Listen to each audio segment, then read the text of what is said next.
Hey guys, welcome back to 989 Media. I had the great pleasure of seeing Black Panther Wakanda Forever opening night in theaters, so you know what that means. Let's get into my spoiler-free review.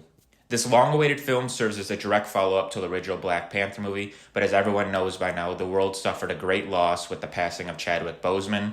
Having already written the script for Black Panther 2, they had to throw that out as they decided they are not going to recast Black Panther or the Chadwick Boseman role. Having to totally rewrite the script and deciding where they want to take this franchise going further, this movie already started out with a terrible blow. Without giving too much of the plot away, Shuri and the whole country of Wakanda are dealing with the loss of their king, while simultaneously having to protect their sacred land from a foreign invader Namor and his tribe of water mutants. This film focuses on a lot of heavy themes revolving around loss and grief and how to go forward when you lose a loved one, which I think really parallels how many people felt in the real world with the unexpected passing of Chadwick. Comparing Black Panther Wakanda Forever to everything else that has been released in Phase 4, this movie is sending a much darker and deeper message to its audiences than the other movies, which I think is a really good refresh in the Marvel brand instead of seeing the same silly, goofy, action-packed films that audiences go into the theaters expecting these days. What I think really sets this movie apart and what makes it a great film is the absolute raw and real performances that we get by the actors and actresses. Us as the audience gets to see these characters embark on a journey after losing a loved one, and I think the film really sends a good message showing the world that there is no one correct way to grieve and that everyone deals with grief a different way.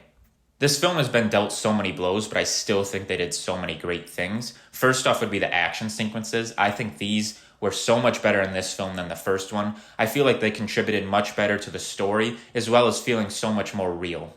Secondly, I think they did the best job that they could with the storyline going forward. With the unexpected passing of Chadwick, I think it was very unclear which path they wanted to take going into the future, but I think this film really sets something good up in a clear path of where it's going to go as we see not only more Black Panther films, but as it incorporates into the more broader and bigger films. And thirdly, the way that they depict Namor, this king of the underworld in this film, I think was just so well done. Every time that he was on screen, I was just drawn to him. I know he's supposed to be the villain of the film, but the way that they depict him, the way they tell his backstory of becoming why and who he is just so interesting to me. I'm really looking forward to seeing him in some future films and where this goes moving forward. But just the way that he was depicted, his performance, as well as all of the other great performances that we get to see on screen is why I think this movie is really top tier.